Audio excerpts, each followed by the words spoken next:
आपला संवाद अधिकृतरित्या झालेला नाही आहे। आज आपल्याला सर्वांना माहिती आहे का येत्या 22 जुलैला स्वर्गवासी आदरणीय सन्माननीय लोकनेते अजितदादा पवार साहेबांची पहिली जयंती आहे। आणि कधी असं आम्हाला वाटलं नव्हतं की आम्हाला एवढा लवकर आणि आम्हाला ते दिवस बघायला लागेल का आम्हाला वाढदिवसाचा आनंदपेक्षा पहिली जयंती साजरी करायला लागेल। या जयंतीनिमित्त ठाणे शहरात आम्ही एक विविध कार्यक्रम राबवणार आहेत। वॉर्डात प्रत्येक परिसरात आपल्या आमचे जे पदाधिकारी कार्यकर्ते नेते त्यांच्या मार्फत त्यांच्या वतीने ते कार्यक्रम राबवले जाणारच आहे। पक्षाचा मार्फत आम्ही या शहरात 3 विविध प्रामुख्याने कार्यक्रम आयोजित करत आहेत। सर्वप्रथम म्हणजे वाढदिवसाच्या दिवशी जसा अजितदादांना हेल्थ आणि लहान मुलांची काळजी खूप होती, तर त्या बाबतीत आम्ही किमान 15,000 सर्व महापालिकेच्या शाळेत आम्ही एक डेंटल किट वाटप करणार आहोत।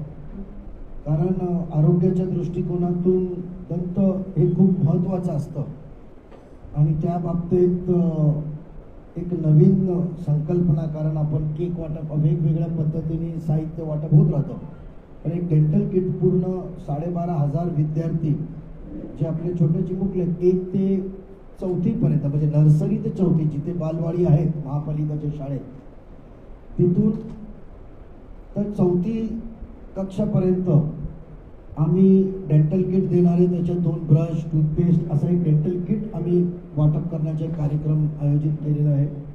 त्याचबरोबर 26 तारखेला 26 जुलै 2026ला गडकरी रंगायतनमध्ये आम्ही सकाळी 10 ते दुपारी 2 वाजेपर्यंत इत्या 10वी आणि इत्या 12वी मध्ये 60% पेक्षा अधिक गुण प्राप्त केलेले विद्यार्थ्यांचा गुण गौरव समारंभ आणि करिअर मार्गदर्शन शिबिर आम्ही ठेवलेला आहे। त्याच्यात बरेचसे आम्ही लॅपटॉप, त्याच्यानंतर टॅब आणि प्रत्येक सहभागी विद्यार्थ्यांना भेटवस्तू असं एक प्रोत्साहन व गुणगौरव करून त्यांना मनोबल वाढवण्याचा विद्यार्थ्यांचा एक प्रयत्न आणि त्या बाबतीत सन्माननीय अजितदादांचा शिक्षण व त्याच्या बाबतीत विद्यार्थी चांगली सुविधा असलेली शाळा या बाबतीतले आमचे विचार, या बाबतीत लोकांचे विचार आणि करिअरमध्ये चांगला गायडन्ससाठी करिअर गायडन्सचा आम्ही कार्यक्रम नियोजित केलेला आहे। किमान 2 वक्ते आमचे येण्याच्या वाट आहेत, उद्यापर्यंत कन्फर्मेशन होईल। तर 26 तारखेला गडकरी रंगायतनमध्ये आम्ही आपल्या मार्फत सर्व ठाणेकरांचे विद्यार्थ्यांना आवाहन करतो का आपण तातडीने ऑफिसला संपर्क साधावा। आम्ही त्याच्या बाबतीतले फॉर्म्स भरून ठेवणार आहेत। फॉर्म्स भरून लवकरात लवकर दिले तर आपल्याला अधिकृतरित्या आमंत्रण पत्रिका व त्या बाबतीतली एक प्रोत्साहन देण्यासाठी, मनोबल वाढवण्यासाठी नक्की त्याच्यात तुमचा सहभाग मूल्यवान असेल। म्हणून हे आमचा एक दादांना स्मरण म्हणून एक आमचा एक प्रयत्न आहे हे सर्व कार्यक्रम करून। व त्यासोबत एक 4था कार्यक्रम आहे, म्हणजे 3च सांगितलं, चुकी झाली। 4था कार्यक्रम आहे की डावकरे फाउंडेशन मार्फत प्रबोध डावकरेंनी 22 जुलैला दुपारी 4 नंतर वैशाली सामंत गायिका आहेत, ते सिंगर आहेत, त्यांचा एक कार्यक्रम ठेवलेला आहे। तर अविस्मरणीय दादा जे आमची या ठाणेकरांची आमची एक टॅगलाईन असेल, कारण दादाची एक आठवण न विसरणारा आपला दादा, त्या बाबतीत एक 22 जुलैलाच गडकरी रंगायतनमध्ये दुपारी 4 नंतर प्रबोध डावकरे मार्फत एक नियोजन केलेलं आहे। तर त्या बाबतीत आम्ही सर्व ठाणेकरांना आवाहन करतो की त्याच्या बाबतीत आपण सहभागी व्हावे। व या एक कार्यक्रमाचा आपल्यामार्फत ठाणेकर पोचेपर्यंत आज आपल्याला अवगत करण्यात आलं होतं। पण त्याचसोबत राष्ट्रवादी काँग्रेस पार्टीमार्फत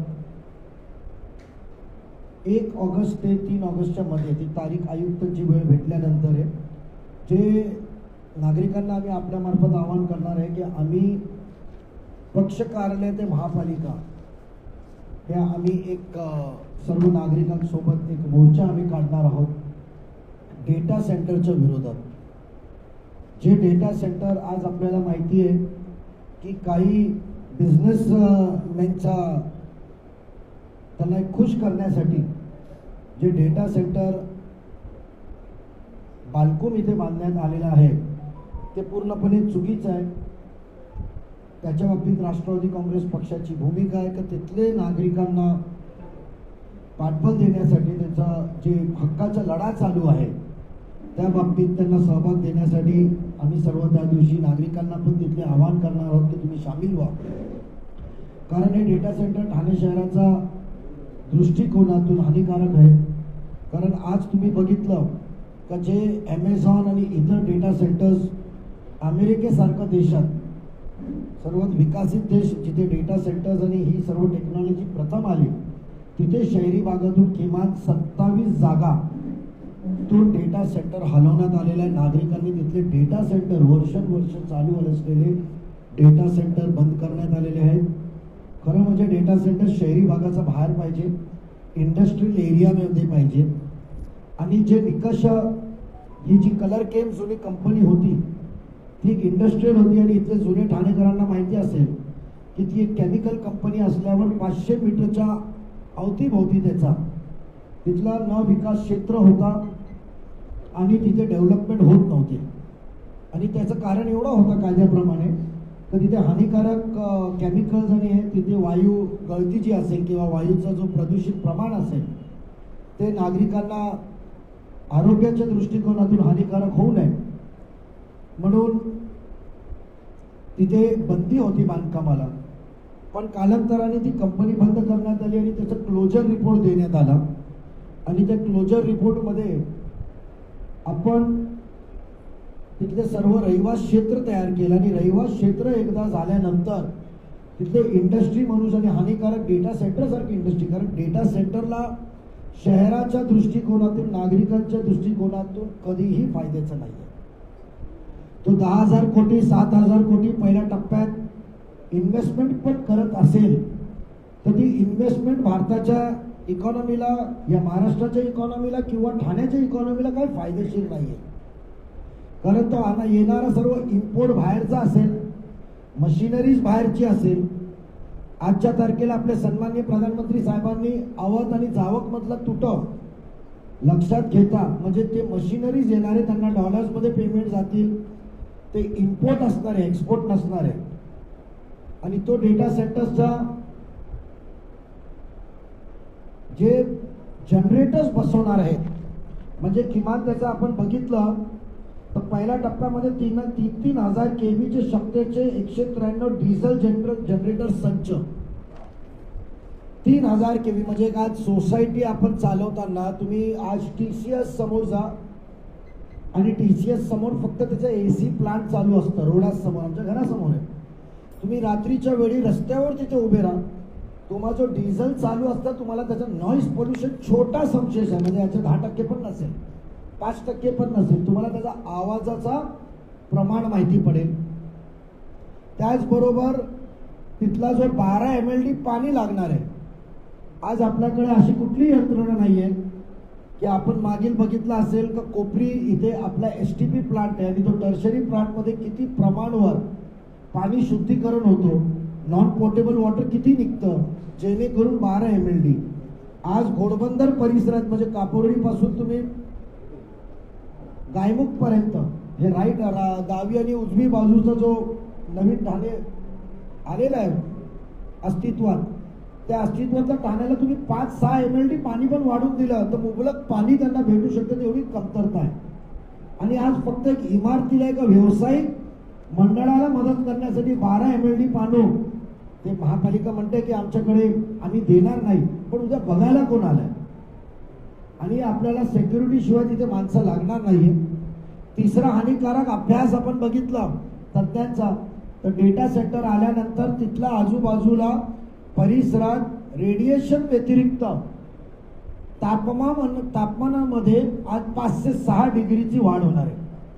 म्हणजे आज आपण संध्याकाळच्या वेळी ठाणे महापालिकेला लाभलेला येऊर सारखा एक निसर्ग परिसर, तिथे आपण संध्याकाळी भर मे महिन्यात आपण गेलो तर आपल्याला 3 ते 4 डिग्री तापमान मध्ये फरक आपल्याला वरती गेल्यानंतर एक 10 मिनिटं 5 मिनिटाच्या अंतरावर डोंगरावर गेल्यावर आपल्याला किती आनंद होतो. उन्हात एक 4 डिग्रीचा अंतर असतं, 2 या 3 डिग्रीचा अंतर असेल, थंडीमध्ये जास्त असेल, लगेच आपल्याला फरक माहिती पडतं. तर विचार करा का थोडासा 3 डिग्री कमी झाल्यावर आपल्याला एवढा असा विश्रांती आनंद वाटतं. तर नॉर्मल दिवसात आपल्याला तिथे 4 ते 5 डिग्री टेम्परेचर वाढमध्ये किती तिथल्या नागरिकांना त्रास होणार आहे. तर म्हणून महापालिकांनी परस्पर जे कायद्याचा आधार घेतलेला आहे, ती इंडस्ट्री आता नाहीये म्हणून रहिवासी क्षेत्रात त्यांनी जे डेटा सेंटर व डेटा सेंटरचा हानी याच्या बाबतीत विचार करण्याची मंजुरी दिलेली आहे. आम्ही प्रशासनाला आम्ही दबाव टाकणार आहे नागरिकांच्या हितासाठी का ते डेटा सेंटर रद्द करण्यात यावं, त्याचे नकाशे आणि तातडीने ते त्यांनी इतर ठिकाणी, इतर जिथे नागरिक वस्ती नाही आहे तिथे बफर झोन असतील त्या ठिकाणी त्यांनी घेऊन जावं. हे राष्ट्रवादी काँग्रेस पार्टी तिथले नागरिक आहेत, म्हणजे लोडाचे रहिवासी आहेत, आजूबाजूला कल्पतरूचे रहिवासी आहेत, बालकुमीतले रहिवासी आहेत, तिथे स्थानिक नगरसेवकांचा पण विरोध आहे असं माहिती पडली आहे. या सर्व साकेत रुस्तम जे सर्व ठिकाणचे जे रहिवासी आहेत त्यांना मदतीचा हात म्हणून राष्ट्रवादी काँग्रेस पार्टी फक्त पत्रकार परिषद घेणार नाही, पण त्या बाबतीत महापालिकेला वेगवेगळ्या पद्धतीने दबाव आणणार आणि ते दबाव आपल्याला काही दिवसात करेल. ते आपल्या मार्फत आम्ही नागरिकांना आवाहन करतो का ज्यांना ज्यांना या आंदोलनात आणि याच्या बाबतीत ठाणेचा पर्यावरण दृष्टिकोनातून हे वाचवण्यासाठी ही जी नव्याने उद्योग समूहाचे जे प्रकार चालू झालेले आहेत ठाण्यात, ते विकण्याचं काम चालू झालं आहे, याच्या बाबतीत विरोध केले, आम्ही विरोध दर्शवणार आहे. आणि मी सन्माननीय इथले स्थानिक खासदार ठाणे लोकसभेचे सन्माननीय नरेश मस्के साहेबांचा पण मी आभार व्यक्त करतो तर त्यांनी पण या बाबतीत आपली भूमिका मांडली आहे विरोधाची. आणि नक्की मला विश्वास वाटतो का सत्तामध्ये झुंबलेले, अर्थसंकल्पमध्ये बुडालेले शिवसेनेला पण जाग येईल आणि मस्के साहेबांचा विचाराला मताला साथ देऊन ते पण या बाबतीत नागरिकांच्या हितासाठी जुळतील आणि त्यांनी जुळावं आणि सर्व राजकीय पक्षांनी एकत्र येऊन नागरिकांच्या हितासाठी आपण पुढे यावं. या बाबतीतला त्यांना मी आमंत्रण करतो का त्यांनी पण जुळावं. खासदार साहेबांचा परत आभार व्यक्त करतो आणि नागरिकांनी आमच्यासोबत संपर्क साधून आपण पुढे हे वाटचाली ते डेटा सेंटर कॅन्सल करण्यासाठी लढा आपल्याला सरकारपर्यंत घेऊन जायला लागलं, कारण त्याचे एन्व्हायरमेंट परमिशन आमच्याकडे आलेली आहे आणि आम्ही त्या बाबतीत जे एन्व्हायरमेंट कमिटी आहे, जे 20,000 स्क्वेअर मीटरच्या वरती बांधकामं असतात त्याची जी मंजुरी देतात, त्यांनी जे मंजुरीमध्ये जे ते अर्ज दाखल केले त्यांनी बरेचसे त्याच्या बाबतीत त्रुटी आहे. तर तज्ज्ञांना मी मदत मागितली आहे आणि तज्ज्ञांकडून ऑगस्टपर्यंत आम्ही आंदोलन याच्यासाठी करतोय की आम्ही भांडत असताना फक्त तो एक राजकीय किंवा दिखावासाठी लढा नव्हे, तर नक्की जे दादांचे विचार आहे काम करायचं तर काम 100% करायचं, त्यांना समाधान करून घ्यायचं, त्यांचं काम व्हायला पाहिजे. नावापुरती फोन लावायचं नाही किंवा नावापुरती पत्रकार परिषद घ्यायची नाही, तर नंतर आपल्याला डेव्हलपर येऊन भेटेल आणि गुप्त बैठक होईल. इथे सेटलमेंटचा पत्रकार परिषद विषय नाहीये. दादांचे कार्यकर्ते एकदा विषय हाती घेतला तर शेवटपर्यंत लढा देणारी लोक आहे आम्ही. तर त्या बाबतीत आम्ही तज्ज्ञांकडून आम्ही माहिती मागितली प्रथमदर्शनी, तर त्याचे एन्व्हायरमेंट मंजुरीमध्ये खूप त्रुटी आहे. त्या बाबतीत आम्ही परत कमिटीकडे जाणार आहे का आपण या बाबतीतला विचार करावं, कारण त्यांनी एक बांधकाममध्ये लागणारा त्याच्या बाबतीतली जी फॉर्मॅलिटीज आहेत ते बघितलं, पण जे व्यवसायासाठी तो वापरला जाणार आणि जिथे गोष्टीसाठी येणार आहे त्यांनी होणारा पर्यावरणचा दृष्टिकोनातून विचार झालेला नाहीये. आणि गरज वाटली तर आम्ही सन्माननीय मुख्यमंत्री साहेब, सन्माननीय आपले लाडके लोकनेते आपले उपमुख्यमंत्री शिंदे साहेब त्यांच्याकडे पण जाणार, आम्ही वहिनी साहेबांकडे पण जाणार आणि नक्की सरकार याच्या बाबतीत हस्तक्षेप करतील व ठाणेकरांना नक्की न्याय मिळवून देतील एवढा आम्ही आपल्या बाबतीत नागरिकांना आपण सांगू इच्छितो.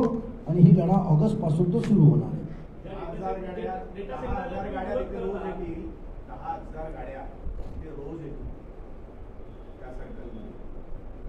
डेटा सेंटरला माणसं काम करणारी नसणार आहे. बघा, ट्रॅफिक समस्याच्या बाबतीत तर ठाण्यात कोलमडलाच आहे. मला वाटतं कालच एक मेन वृत्तपत्रामध्ये घोडबंदर 2 दिवस ट्रॅफिक जॅम अशी मेन हेडलाईन होती. आणि आपण बघितलंय की 2 दिवस आड 3 दिवस आड नागरिकांना जे त्रास होतो ते सर्वांना माहिती आहे. त्याच्या बाबतीत नियोजन अभावी आम्ही बघितलं असेल की आता एक कापूरवाडी सर्वात मोठा कंजेस्टेड पॉइंट आहे. एका बाजूला म्हणजे महापालिकाने नियोजन करत असताना सुयोगाने मी आवर्जून आधी सांगतो की या महासभेत मी नाही आहे. मी सुट्टी घेतलेली एक कौटुंबिक शाळेचा कार्यक्रम मुलीचा असल्यावर मला पॅरेंट म्हणून जायलाच लागेल. तर त्या बाबतीत मी नाही आहे नक्की. नाहीतर पुढच्या याच्या बाबतीत आम्ही ते मंजुऱ्या जे देत सुटलेले ट्रॅफिकच्या कुठल्या बाबतीत विचार नाही आहे. आपण जे मुद्दा सांगितला तर कापूरवाडी बालकुम तर खूप लांबची गोष्ट झाली. तुम्ही कापूरवाडीला ब्रिजवरनं राईट साईड जाता येत नाही. तुम्ही खालतून गेले का एवढी छोटी रुंद रस्ता आहे, कारण एका बाजूला पाईपलाईन वरून हंप तयार केला, असा कॅमेल हंप त्याला म्हणतात, तो तयार केल्याने बाजूला नुकतंच माहिती पडलाय का विवियाना सारखं एक मोठ्या मॉलला मंजुरी दिली. म्हणजे राजकीय क्षेत्राच्या नेत्यांना कामं भेटली की मंजुरी द्यायची, ट्रॅफिकची नागरिकांच्या बाबतीत काय विचार करायचं नाही. तिथली सर्व्हिस रोडची आम्ही डिमांड केली होती, ती सर्व्हिस रोड पण घेण्यात आलेला नाही आहे. म्हणजे तिथे एक सर्व्हिस रोड ॲडिशनल घेतला असता तर ब्रिजच्या पाईपलाईनवरनं आपण पलीकडच्या बाजूला रस्ता रुंदीकरण करण्यात आला असता. त्या बाबतीत पण आम्ही पत्रव्यवहार या 20 तारखेच्या आधी आम्ही आयुक्तांना देणार आहेत. आणि माझे जे सहकारी आहेत, राजन केनी आहे, आमच्या अन्सारी मॅडम आहेत, आमचे सुहास देसाई आहेत, सर्व लोक त्या बाबतीत नक्की ते निदर्शनात आणून देणार आहे. त्या ठाणेकरांना गरज आहे का आज रस्त्यावर उतरण्याची? का जे कार्यालयात बसून वरतून फोन आल्यावर जे परस्पर मनमानी कारोबार सुरू झालेला आहे त्या बाबतीत ट्रॅफिक तर बालकुमची गोष्ट आहे, कापूरवाडीलाच खूप मोठी अडचण होणार आहे.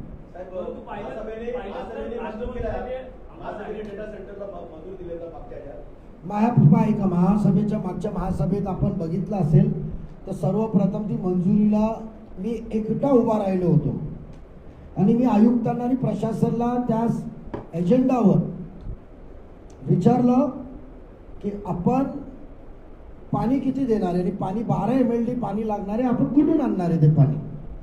तेव्हा आयुक्तांनी मिनिट्स करून आम्हाला सांगितलं की आम्ही त्यांना देणार नाहीये, तिची आमची अट आहे. म्हणजे इमारती उभी करायची, नंतर एक उभा राहिल्यानंतर पहिली अट किती वेळा शिथिल करण्यात आलेली आहे, अशा किती अटी आहेत शिथिल करण्यात आलेली आहे. आधीच ठाण्याचं पाणी चोरी गेलेलं आहे. ती बाबतीत तिसरा मुद्दा आम्ही आज सांगणारच आहोत आपल्याला की आयुक्तांना एकटा आम्ही विचारलं आणि डेटा सेंटरची जी मंजुरी त्यांनी आणली तर डेटा सेंटरची मंजुरी त्यांनी सभागृहात आणली नव्हती. ॲमेझॉन मार्फत एक 20 का 23 ठिकाणी एक सेंटर उभे जाणार आहे. मग जिथे जे तरुण पोरं आहेत जे आज डिलिव्हरी बॉयचं काम करतात त्यांना एक 5 मिनिटं विश्रांती, म्हणजे काही लोक असतात ते माझीवाडा ते बालकुमच्या इथे ड्युटी करणार पण आराम करायची सोय नसते, तर तिथे बसण्याची सोय उन्हाळ्यात आणि रात्री बेरात्री बसण्याची सोय, तिथे चार्जिंगची सोय, म्हणून तो CSR फंड मार्फत आहे. ॲमेझॉनचा डेटा सेंटर डेटा सेंटरच्या याच्या बाबतीत इथे त्या गोषवाऱ्यामध्ये डेटा सेंटर बांधायला आम्ही सहमती देतोय म्हणून तो CSR फंड देत आहे असा तिथे कुठे उल्लेख नसेल. ते उल्लेख असेल तर या बाबतीत त्यांनी मंजुरी जी घेतलेली कशी बेकायदेशीर ते पण आम्ही सांगू. कुठली CSR फंड आपल्याला येत असेल तर आपले पैसे वाचतायत आणि कधी पण ट्रेजरीचे पैसे वाचवणं जबाबदारी लोकप्रतिनिधीची असते. तर म्हणून ट्रेजरीचे पैसे वाचतात म्हणून CSR फंड वापरायला आम्हाला काय बंधन नाही आहे. तुमच्या डेटा सेंटर तुम्हाला आम्हाला बघायचं आहे तर त्यांना आम्ही सभागृहात त्यांनी आम्हाला सांगितलं की डेटा सेंटरचा आणि CSRचा काय संबंध नाही आहे. तर आम्हाला बघायचं आहे ॲमेझॉन एवढा मोठा नागरिकांचं नुकसान करून CSR फंड आपल्याला देतो का नाही देतो, म्हणून सभागृहात या बाबतीत कुठली मंजुरी झालेली नाही आहे.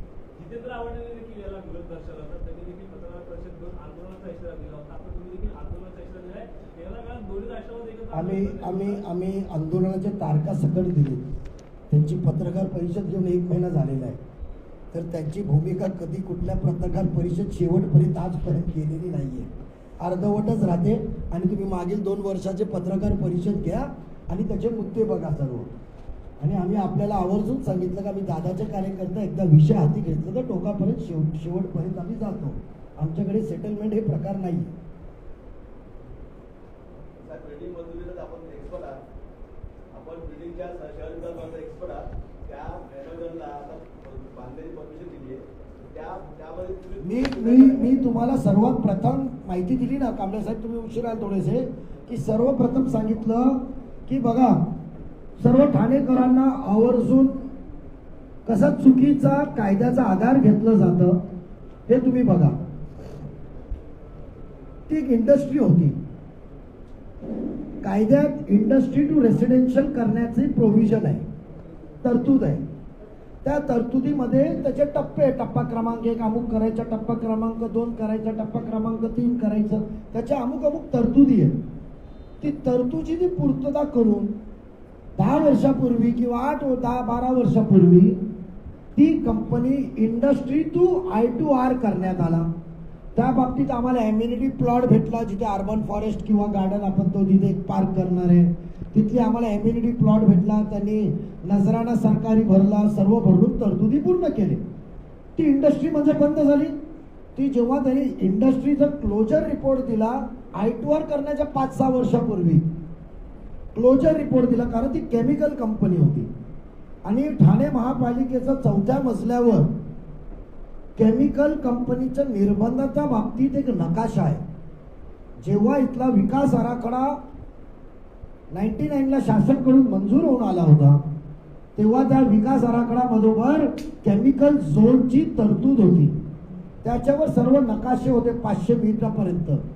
ते केमिकल झोन मध्ये त्याच्या निर्बंध होते, बांधकामाचे काही अटी शर्ती होती, ती सर्व संपुष्टात करण्यात आली. म्हणजे त्यांनी क्लोजर रिपोर्ट पाठवली, कलर केमनी क्लोजर रिपोर्ट पाठवल्यानंतर तो इंडस्ट्री बंद झाली, म्हणजे आजूबाजूला बांधकाम परवानगी दिली आणि नंतर ती इंडस्ट्री टू रेसिडेन्शियल करण्यात आली. तर आज महापालिकेचे अनौपचारिक अधिकाऱ्यांना विचारलं की तुम्ही मंजुरी कशी दिली. अजून आयुक्त साहेबांची चर्चा झालेली नाही, आमची भेट झालेली नाही, आपण होईल एक काही दिवसात.